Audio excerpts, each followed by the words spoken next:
আর একটা আমি আপনাদের কাছে দায়িত্বহীনভাবে বলতেছি যে আমার বাহিনীকে আমি ইনস্ট্রাকশন দিয়েছি তারা তাদের টহল কার্যক্রম আরো বৃদ্ধি করবে, আগামীকাল থেকে যেন কোথাও কোনো কিছু না ঘটে এই জন্য তারা ব্যবস্থা নেবে। এবং এই আমি বাহিনীর সবাইকে আমি এই ইনস্ট্রাকশন দিয়েছি এবং তারা এটা ভালোভাবে কার্যকর করবে এবং তারা যদি ভালোভাবে কার্যকর করতে না পারে তবে তাদের বিরুদ্ধে আমি একটা অ্যাকশন নিব। তা আপনারা দেশবাসীকে আশ্বস্ত করবেন আইন শৃঙ্খলা পরিস্থিতি দিনে দিনে আরো উন্নতি হবে এবং এটা অবনতি হওয়ার কোনো সম্ভাবনা নাই। এবং দেশকে যারা অস্থিতিশীল করার চেষ্টা করতেছে তাদের কোনো অবস্থায় আমরা ছাড় দিব না। এই আওয়ামী দোষরদের আমরা কোনো অবস্থায় ছাড় দিব না। তাদের কাছে প্রচুর টাকা আছে, এই টাকা তারা বিভিন্ন জনের মধ্যে বিভিন্ন ভাবে ছড়াচ্ছে এবং দেশে একটা অস্থিতিশীল পরিস্থিতি চেষ্টা করতেছে, কিন্তু তারা কোনো অবস্থায় সাকসেস হবে না। এবং আমরা যেভাবে আইন শৃঙ্খলা পরিস্থিতি দিনে দিনে উন্নতি করতে থাকবো এবং এই যে ডেভিল হান্টের মাধ্যমে আমাদের কার্যক্রম অব্যাহত থাকবে এবং এই সন্ত্রাসীরা কোথাও কোনো জায়গায় ঘুমাতে যেন না পারে বা বসতে যেন না পারে, দাঁড়াতে যেন না পারে, এই ব্যবস্থা আমরা করব। মাননীয় উপদেষ্টা, আপনি শেষ হয়েছে আমরা প্রশ্ন করবো। বলেন। আচ্ছা, আপনি জানেন কি আজকেও দুটি ছিনতাইয়ের ঘটনা ঘটেছে এবং একজনকে একেবারে ওপেন ভাবে 4টি গুলি করে তার থেকে 160 ভরি স্বর্ণ ছিনতাই করার ঘটনা ঘটেছে। এগুলোর পেছনে কি আপনি সে আওয়ামী দোষরদেরই দেখছেন না অন্য কেউ এই সুযোগটি নিয়ে এই কাজটি করছে, কি মনে করছেন? এই যে এই দোষরটাই বেশি জড়িত। এই যে এলাকাটা হলো বনশ্রী এলাকায় যে এই ঘটনাটা ঘটছে এটা আমার নজরে আছে। এখানে ওই জায়গায় যে আমার আইন শৃঙ্খলা বাহিনী যারা লোক আছে আমি তাদেরও যদি কোনো গাফিলতি থাকে আমি তাদেরও আইনের আওতায় আনবো। এখন স্যার এই মুহূর্তে 2টি টিভি টিম মতিঝিল বিভাগ কাজ করতেছে স্যার। এখন আপনার পদত্যাগ দাবি করা হয়েছে কিছু সময় আগে। ঢাকা বিশ্ববিদ্যালয় এলাকায় শিক্ষার্থীরা বিক্ষোভ মিছিল করেছেন, সমাবেশ করেছেন, তারা আগামীকাল দুপুর পর্যন্ত সময় বেঁধে দিয়েছেন আপনার পদত্যাগের জন্য। এই বিষয়টি কি আপনার নজরে এসেছে?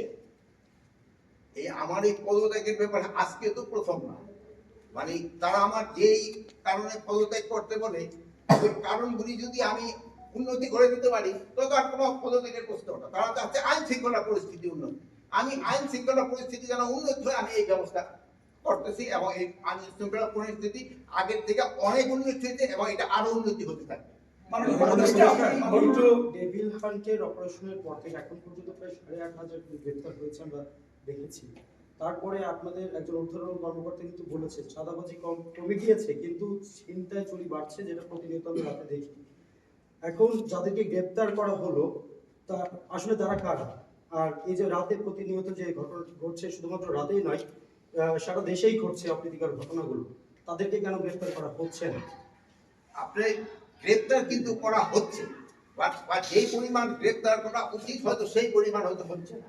যেমন ধরেন এই বাসে ডাকাতির জন্য কিন্তু অলরেডি 3 জনকে কিন্তু সাভার থেকে গ্রেফতার করা হয়েছে, গ্রেফতার হচ্ছে এবং গ্রেফতার এটা চলতে থাকবে। মাননীয় উপদেষ্টা, আমরা প্রথমে আসলে সশস্ত্র বাহিনীকে আসলে যতটা সক্রিয় দেখেছি এখন আসলে হয়তোবা ওই উপস্থিতিটা আসলে দেখতে পাচ্ছি না। যে সেনাবাহিনীর প্রথম দিকে যে অভিযানগুলো ছিল, বিশেষ করে পরে নতুন সরকার আসার পরে শুরুর দিকে যে অভিযানগুলো ছিল, এখন আসলে এই মানে ব্যবধানটা কেন? এটার সাথে একটু যোগ করতে চাই, রাজুতে যেটা উত্থাপন করা হয়েছে আপনার পদত্যাগের সাথে বলা হচ্ছে যে সেনাবাহিনীর যে ম্যাজিস্ট্রেট পাওয়ার দেওয়া হয়েছে সেটা কি মানে পুরোপুরি কাজ করছে কিনা তারা জানতে চেয়েছেন। আমরাও একটু জানতে চাই সেটা আসলে কাজ করছে কিনা, সেটা কিভাবে কাজ করছে, কোন স্তরে কাজ করছে। ম্যাজিস্ট্রেট পাওয়ার তাদের যে ক্ষেত্রে দেওয়া হয়েছে ওটা ঠিকভাবেই কাজ চলতেছে। এই যে দেখেন সেনাবাহিনী অফিসারও কিন্তু এখানে আছে, তারও কাজ করে যাচ্ছে, তারও কাজ করছে, সবাই কাজ করতেছে দেখে কিন্তু আমরা একটু আগের থেকে পরিস্থিতি একটু ভালো দিকে গেছে, এটা আরো ভালো দিকে যেন যায় আমরা চেষ্টা করব। এবং আমি এই ব্যাপারে আপনাদেরও একটু সহযোগিতা যাবে, আপনারা কিন্তু সব ব্যাপারে আমাদের সহযোগিতা করে যাচ্ছেন, ভবিষ্যতে আপনারা আমাদের সহযোগিতা করতে যাবেন। বিদেশি প্রচার মাধ্যম আমাদের সম্বন্ধে অনেক কিছু আজে বাজে লিখত, আপনারা কিন্তু ওইটা প্রতিবাদ করে এবং সঠিক সংবাদ দিয়ে কিন্তু আপনারা দেশকে বাঁচিয়েছেন এবং আমাদের উপকার করছেন। আপনারা ভবিষ্যতে এটাও করে যাবেন আমি আশা করি। একটা কথা ছিল যেটা আমি উত্তর পাইনি, সেটা হচ্ছে অপারেশন ডেভিল হান্টের নামে কাদের গ্রেফতার করা হচ্ছে এবং এখন পর্যন্ত কিন্তু আসলে এই অভিযানের পরবর্তীতে অপরাধগুলো আরো বেড়েই চলেছে। এই বিষয়টা যদি একটু স্পষ্ট। ডেভিল হান্টের আওতায় সন্ত্রাসীদের গ্রেফতার করা যারা সন্ত্রাসী, যারা সন্ত্রাস কর্মকাণ্ডের সাথে জড়িত, তাদেরই গ্রেপ্তার করা হচ্ছে। এখন এই যে একটা ঘটনা ঘটছে, এটা যেন কোনো একটা ঘটনা যেন না ঘটে, এই জন্য আমরা ব্যবস্থা নিই। শুরু থেকে আমরা বিভিন্ন ছিনতাইয়ের ঘটনা যা দেখেছি যে মোটরসাইকেলে করে 3 জন বা 2 জন মিলে এসে তারা 3-4টি মোটরসাইকেল করে নিয়ে এসে ছিনতাই কাজটি করছে। তো এই মোটরসাইকেলে একাধিক ব্যক্তি চলাচলের ব্যাপারে এ ধরনের আলাদা কোনো নির্দেশনা কি আপনারা চিন্তা করছেন দেবেন কিনা? এই ব্যাপারে মোটরসাইকেলে যেন হেলমেট পরা অবস্থায় ছাড়া কেউ যেন না চড়ে এবং 2 জনের বেশি যেন না চড়ায়, এটার জন্য তো আমি অলরেডি ইনস্ট্রাকশন দেওয়া হয়েছে এবং এটা যেন কার্যকারী হয়।